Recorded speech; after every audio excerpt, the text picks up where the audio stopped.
Bismillahirrahmanirrahim. Assalamualaikum warahmatullahi wabarakatuh. Alhamdulillahilladzi bi ni'matihi tatimmus shalihat.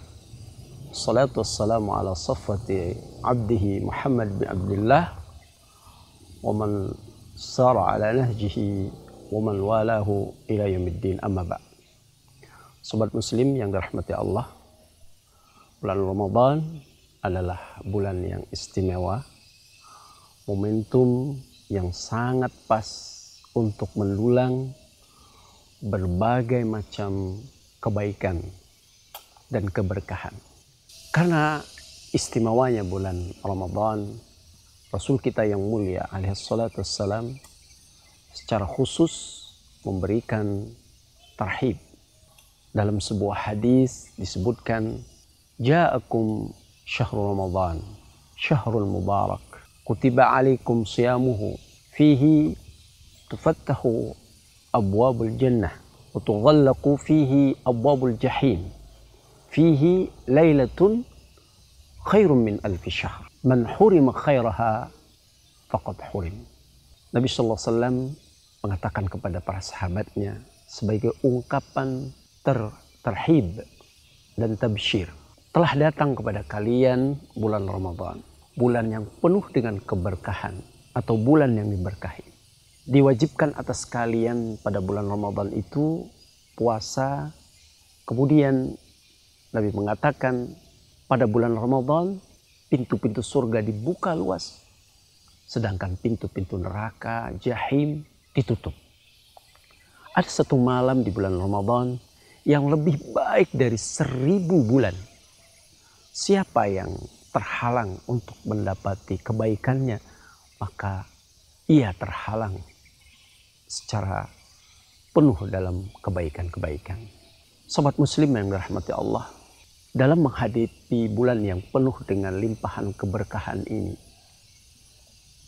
hendaknya setiap kita, sebagaimana yang dilakukan oleh para salaf rahimahumullahul jami', mereka mohon kepada Allah Subhanahu wa taala agar diberikan kekuatan, kesungguh-sungguhan di dalam menghadapi bulan suci Ramadan. Abdul Aziz bin Warran sebagaimana dikutip oleh Al-Imam Al-Asfahani di dalam kitab At-Targhib, para sahabat atau para salaf pernah mengatakan, Allahumma qad adallana syahrul Ramadan wa hadar, fasallimhu lana wa sallimna lah, warzuqna qiyamahu wa siyamahu, warzuqna siyamahu wa qiyamahu, warzuqna fihi al-jidda wal ijtihad wal quwwata wal nasyat, wa'idna fihi minal fitan. Ramadan telah tiba, kata mereka, maka ya Allah, serahkanlah Ramadan itu kepada kami dan serahkanlah kami kepada Ramadan. Serahkanlah Ramadan kepada kami, artinya berikanlah kesehatan, kemampuan untuk bisa menghidupkan Ramadan. Sedangkan serahkanlah kami kepada Ramadan, artinya khususkanlah Ramadan itu agar kami bisa memanfaatkan sepenuhnya untuk menambah kebaikan-kebaikan. Mereka meminta kepada Allah agar diberikan kesungguhan, kekuatan, kesiapsiagaan, semangat dalam beramal, dan terhindarkan dari fitnah. Pernyataan para sahabat ini menggambarkan kepada kita betapa mereka sadar bahwa bulan Ramadan itu adalah bulan yang sangat pas untuk mendulang berbagai macam kebaikan-kebaikan yang ada di dalamnya. Salah satu kebaikan yang ada pada bulan Ramadan, kita diwajibkan berpuasa. Dengan puasa, Allah Subhanahu wa taala memberikan kesempatan umatnya untuk mencapai puncak hikmah dari puasa, yaitu bertakwa. Ya ayyuhalladzina amanu kutiba alaikumus shiyam kama kutiba alal ladzina min qablikum la'allakum tattaqun. Wahai orang-orang yang beriman, telah diwajibkan atas kalian berpuasa sebagaimana diwajibkan atas orang-orang sebelum kalian, agar kalian menjadi orang-orang yang bertakwa. Berpuasa tidak hanya sebatas menahan makan dan minum. Menahan makan dan minum adalah puasa dalam tingkatan yang paling rendah. Yang terbanyak seringkali umat ini hanya mengikuti rutinitas berpuasa dengan menahan lapar dan dahaga.